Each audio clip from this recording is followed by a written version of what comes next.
Bueno, amb el tema, nosaltres aquí tenim com dos eixos que es tradueixen en aquests serveis concrets. Un és la idea aquesta de punt de trobada. En el fons, aquí tenim una població envellida, gent gran, i aquests espais com el de la plaça o el del sindicat exerceixen aquesta idea de venir-se a trobar.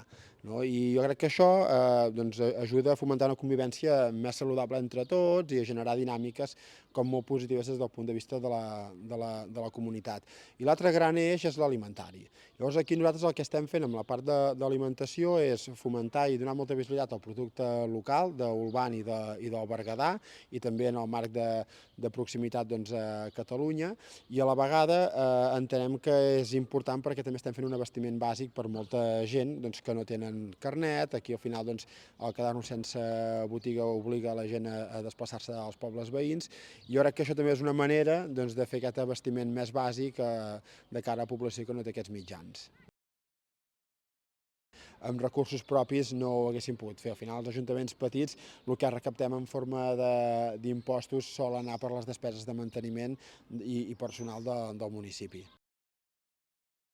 Jo crec que ha guanyat, primer de tot ha guanyat un espai, això és més que obvi, i segon que ha guanyat a nivell cultural, ha guanyat a nivell social i a nivell cultural un lloc on poder-nos expressar i un lloc on poder interaccionar entre nosaltres i poder establir relacions, connectar com a poble i aprofundir les nostres arrels.